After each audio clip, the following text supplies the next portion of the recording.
কই গো কেন কথা বলো না তুমি শুনে যাও। কুল কুল ঠান্ডা হো মহারাজ। মহারাজ বোকাচোদা এত রেগে গেলে তো হবে না, রাজ্যে চলবে না তো। খামোশ 1.5 টাকার মন্ত্রী, তোমার কথা ধরলে তো আমার রাজ্য চলবে না। তোমার কথা শুনে আমার মুতা ধরে গেল। মহারাজ মুত্তা আপাতত আটকাই রাখেন, কারণ এই রাজ্যে মুতা নিষেধ। চুপ করো বেয়াদব 1.5 টাকার মন্ত্রী। আমি বোকাচোদা রাজা, আমার রাজ্যে মুতে বন্যা লাগাই দিব। এই রাজ্যের খবর কি তাই বলো। এই মহারাজ আর মনে হয় মুতা হবে না, কারণ এই রাজ্যে এমন এক ভাইরাস এসেছে যা সবার নুনু কেটে নিচ্ছে। মন্ত্রী, এ কেমন ভাইরাস? আমি তো শুনেছি corona virus, Russell viper virus, নুনু কাটা ভাইরাস তো আমি শুনিনি। এর কি প্রতিকারণ নাই? মহারাজ এই ভাইরাসের তো প্রতিকার দেখছি না, বউয়ে জামাইয়ের নুনু কেটে নিচ্ছে। তো তাই নয় মহারাজ, নুনু কেটে হাতে নিয়ে টিকটক ভিডিও বানাচ্ছে ভাইরাল হওয়ার জন্যে।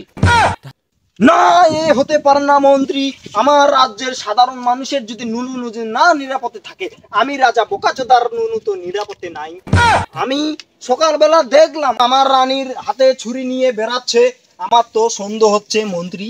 মহারাজ আমি তো দেখলাম রানীমা আপেল কাটার জন্য ছুরি নিয়ে ঘুরছে।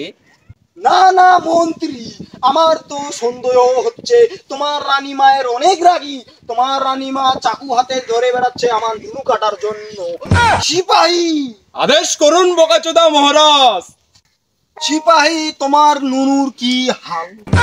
আপাতত ঠিক আছে বোকাচোদা মহারাজ, আপনার কথা শুনে আমারও তো ভয় হচ্ছে। তোমাদের নুনু ভালো থাকলেই ভালো। এই রাজ্যের যে হাল, মানুষের নুনু কাটলে চলবে কিভাবে দিনকাল? এই মন্ত্রী, এইটার ভাইরাস থেকে হাত থেকে বাঁচার কোনো উপায় আছে? মহারাজ উপায় তো একটা আছে, বড় দেখে তালা লাগাই দিলে কেউ আর নুনু কাটতে পারবে না।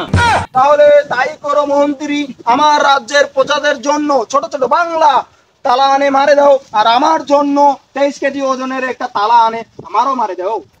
মহারাজ এত বড় তালা মারলে তো আপনার নুনু ছিঁড়ে পড়ে যাবে। তাও তো ঠিক মন্ত্রী, আমি এখন কি করব? আমি একটা সিদ্ধান্ত নিয়েছি, তোমার রানীমাকে আমি তালাক দিব। কি বললেন বোকাচোদা রাজা? রানীমাকে তালাক দিলে তো আপনাকে এতিম বোকাচোদা রাজা বলবে। তাহলে তাই বলুক, আমাকে এতিম বোকাচোদা রাজাই বলুক। আর এরকম আমি দার্জাল রানীকে রাখবো না। আমার যে এই নুনুটাই সম্বল মন্ত্রী। মহারাজ এটা কেমন করে হয়? সেনাপতির বউ থাকবে, প্রজাদের বউ থাকবে, রাজা মশাইয়ের বউ থাকবে না, এটা কি হয়? তুমি বুঝতেছ না মন্ত্রী, এই বউ থাকাচ্ছে এই নুনু থাকাই বেশি জরুরি। এই রাজ্যে তুমি ঢাক ঢোল পিটিয়ে জানিয়ে দেও এই রাজ্যের কোনো বউ যেন না থাকে। যদিও থেকে যায় আর যদিও নুনু কাটা পড়ে, আমি কিন্তু দায়ভার নিব না মন্ত্রী। ঠিক আছে বোকাচোদা মহারাজ, এই সিপাহী এই রাজ্যে ঢাক ঢোল পিটিয়ে জানিয়ে দাও কারো যেন বউ না থাকে। এই নুনু কাটার গল্প শুনে আমার তো ঘাম বেরিয়ে গেল। এই কি পরে রেখে দিয়েছো, একটুও বাতাস করে না?